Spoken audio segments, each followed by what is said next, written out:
Welcome to the Eagle's Eye, your bird's eye view on Liberty-related news. We're your hosts, Emily. And Big K. Today's date is May 1st, and some of the topics in this episode include P3, a baseball training facility. A look at this year's annual Swafford game. A special peek at the Liberty Gala. A hot listen at teachers being roasted. And the second to last look of the production of Hadestown and all the hard work they put into it.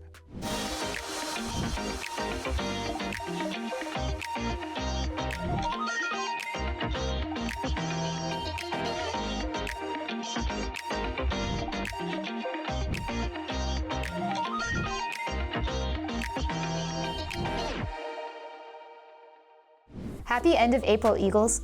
I hope everyone has had just as good as an Easter as I have. Yeah, how does it feel to have your last home Easter before college? Honestly, it really came just as fast as it went. And honestly, it feels so surreal to have my last Easter in the house because, life gets really crazy after high school. Speaking of fast, our annual fastball for first responders game will be coming up Friday, May 2nd against Fort Zewalt North. So make sure to join us to throw some strikes for our fellow first responders. It takes a lot of skill to be good at baseball, although a lot of people make it look really easy. Well, let's take a look at one of the best baseball training facilities in the area called P3.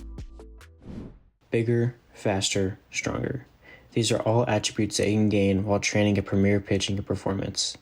This company started in 2014 and strives to build up new or experienced athletes. P3 offers a variety of options for players to choose from to become better, not just as an athlete, but as a person. Our mission is to provide players and coaches with resources, tools, and information for them to be the best version of themselves that they can be. Although Graves built P3 to what it is today, it wouldn't be the same if it wasn't for the coaching staff that works every day with the athletes. High school pitching coordinator Jacob Classbill is one of the many coaches that trains the athletes to help them succeed every day on and off the field. It's just in the short time that I've been here, I know I've gotten better as a coach. My understanding of how to develop pitchers has grown. So overall, it's been an absolute blast.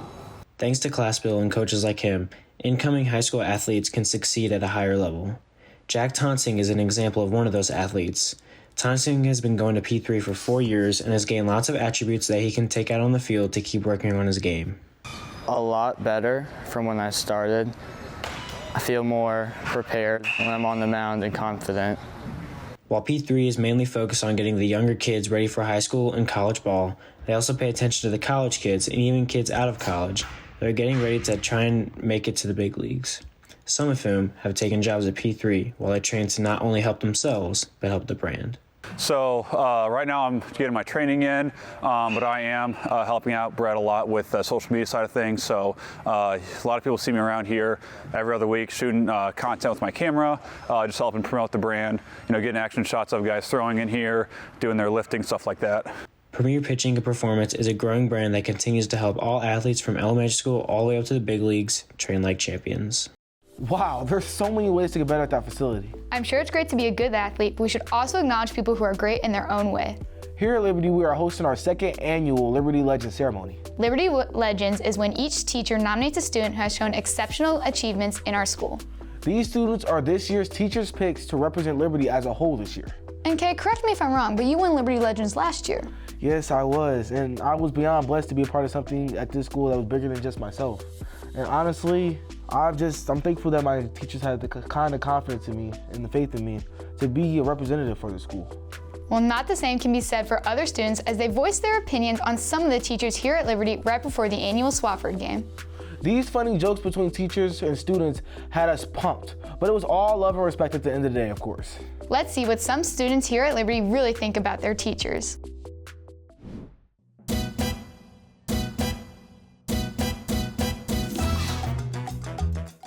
McFadden, you need to stop wearing sleeveless shirts because you have small muscles. Luda's hair looks like his son cut it. Your teaching style is like a Shakespearean play. Long, confusing, and I'm still trying to figure out what the point was. Aww. McFadden couldn't beat Turan one-on-one, which is a lie. Anyone can beat Turan one-on-one. Luda, you set the school record in high school for red cards and technicals. I hate the Steelers. Luda, if you lose disown you. I don't know how they got my mom's name. And here I thought students were supposed to like their teachers. I know, remind me to never get on any of the bad side of these students. But on a more serious note, we had the votes for Stuco president and vice president last Friday. And the votes are in. Your new Stuco president is, drumroll please, Chandler Hertz. And your new vice president is Kylie Richardson. Congratulations to Chandler and Kylie on all you guys' exceptional work. And we're super excited to see what you guys bring next year. And it was also exciting to watch how close the seniors came to getting their first win in the Swafford game. We came so close, but yet so far. Let's take a peek at what happened at this year's annual Swafford game. The Swafford Game is an annual basketball fundraiser that teachers and students play for a chance to raise money for a college scholarship. 2 lucky winners will be awarded $1,000. The winner will be announced May 15th during Senior Scholarship Night. Every year, the students believe they will take home the win, but the staff always comes out on top. This year was no different. Mr. Ludicky and Mr. Soderman led the staff team to a 53-40 victory, making it 8 wins in a row for the teachers. Just continue to do what we do. Run the floor as quick as we can, score as many buckets as we can. We know the seniors are going to have to sub, but yeah, just coming in and playing good defense and then transition. The teachers were always very confident. We believe in ourselves, so yeah, it was a good year. Ludicky was named MVP after he helped put the staff ahead 24-14 at halftime. The students made it interesting in the second half. They got within 3 points but couldn't get any closer. I had a great time. I know everybody else had a great time, so I just think it's a great thing to come out and compete against our staff, kind of have a little trash talk and stuff, so it was a fun time. Me, Soderman, Luda, Zane, and Jake, J-Rob, we've all been talking like maybe 3 months about this game, just trash talking back and forth, saying you guys suck, whatever. And so it was just fun to kind of come out here and compete and just, overall have fun against our staff and our coaches. So, yeah. The annual game is named after Wentzville teacher and coach Scott Swafford, who passed away in the 2000s. Scott Swafford's wife, Runa Swafford, attended the game and helped to organize the event. The game is played at each of the 4 Wentzville high schools. It's just the most wonderful time because all the excitement and everything that goes on, like just at this game, is exactly his personality. And he would be thrilled knowing all of this is going right back to the students and the scholarships. So this is my favorite. This is Anthony Fonseca signing out for the Eagle's Eye. That was a crazy game, guys. But another year for the teachers winning seems to prevail. I will say, some of the seniors had some pretty amazing plays, and they really stepped up to the plate. Sitting on the sidelines was a very entertaining game to watch. I'm glad I was able to be a part of it before my high school experience was all over. On the topic of the end of high school careers, the Board of Education held a town hall meeting to decide when the last day of school will be. Seniors' last day of school will be May 20th, and the rest of the school will follow May 23rd. And one of the final events to look forward to for the end of this year will be the Liberty Art Show Gala. Let's take a peek into the Liberty Art Gala. The Liberty Gala is an art show hosted yearly by the Fine Arts Program. It features artists of many specialties, including painting, sculpting, music, and many more.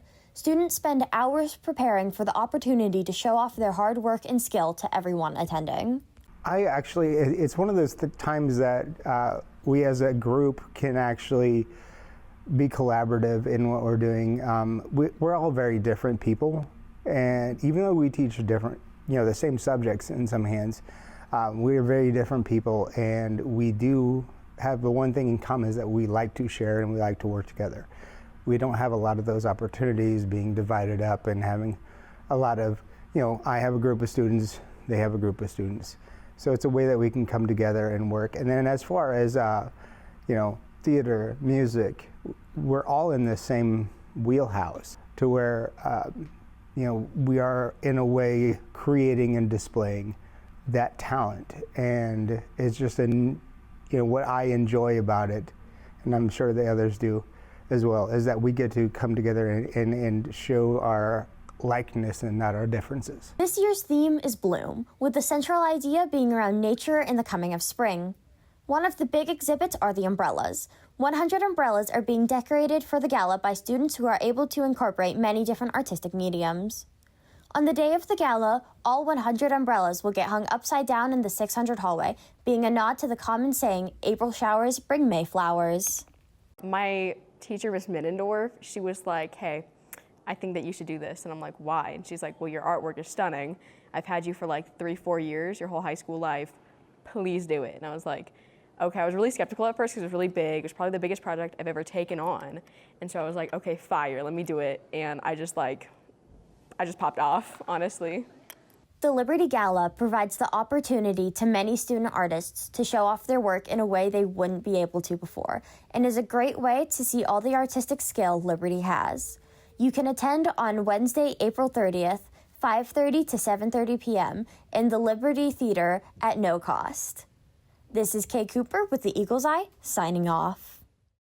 It still amazes me how creative these students here at Liberty really are. I know what you mean. I could never come up with some of the ideas these students do. Tell me about it. I have trouble drawing stick figures sometimes. I'm sure some of you students could give you some advice. Like how to draw a straight line? You're not the only one who struggles. Well, I'm sure I wasn't the only one struggling to figure out an outfit for Spirit Week for prom. It was so fun to see all the different takes student and faculty had on the different days, like student-teacher swap. Yes, Ms. Dubsky had looked incredible as Pedro from Napoleon Dynamite. I loved her costume.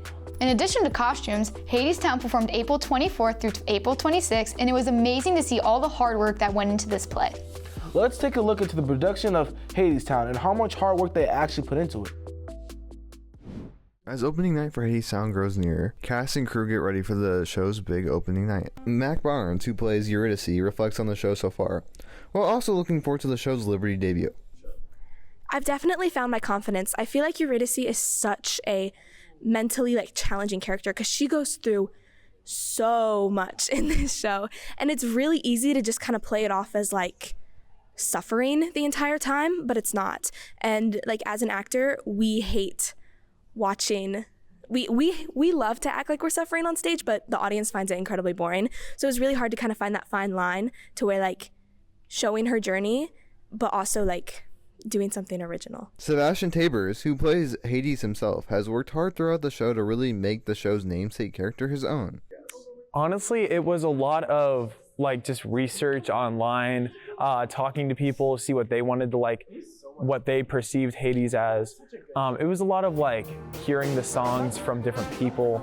Obviously everybody knows the main cast, but hearing people who played Hades as a baritone really helped me a lot for my interpretation of Hades, especially in How Long. Tyler Buck, who plays Orpheus, navigates the prerequisites of the character, which required him to jump into unfamiliar territory with his acting. Yeah, so I do a lot of theater, so I'm used to doing singing while dancing. That's kind of something I've been training for a while, but one of the new things, I've never really played guitar or accompanied myself on stage, so that's something new I was kind of working towards. It took me a hot second to learn all the chords and the finger picking. It's kind of confusing at first, but once you kind of get into a pattern of it, and then after I learned the basics of the guitar, you have to learn how to act while you're playing. Join us next time as we take you through opening night of Hadestown. That's all for this episode. Shout out to all the work our reporters put into these videos. They work so hard to produce the best content possible. And thank you to all of our advisors and editors for all the hard work they put in. This wouldn't have been possible without them. If you want more quality news, visit LHStoday.org and follow @LHS Publications on Instagram and follow our Twitter @LHSJern. Make sure to tune into the next episode of The Eagle's Eye for your update on Liberty-related news. We'll see you next episode for the last show of this year. Peace, Eagles.